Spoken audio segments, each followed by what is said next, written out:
Was thinking of planning A movie day today. അങ്ങനെ എന്തെങ്കിലും ഒരു ആഗ്രഹം തോന്നിക്കഴിഞ്ഞാൽ അപ്പം തന്നെ അതങ്ങ് ചെയ്യണം, അതൊക്കെ അത്രയേ ഉള്ളൂ.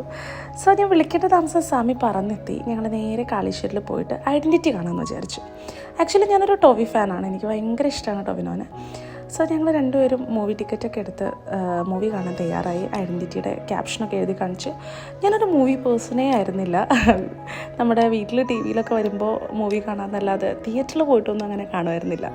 സമയമാണ് എനിക്ക് അങ്ങനെ ഒരു എന്താ പറയുക, ഒരു ത്വര ക്രിയേറ്റ് ചെയ്തത്.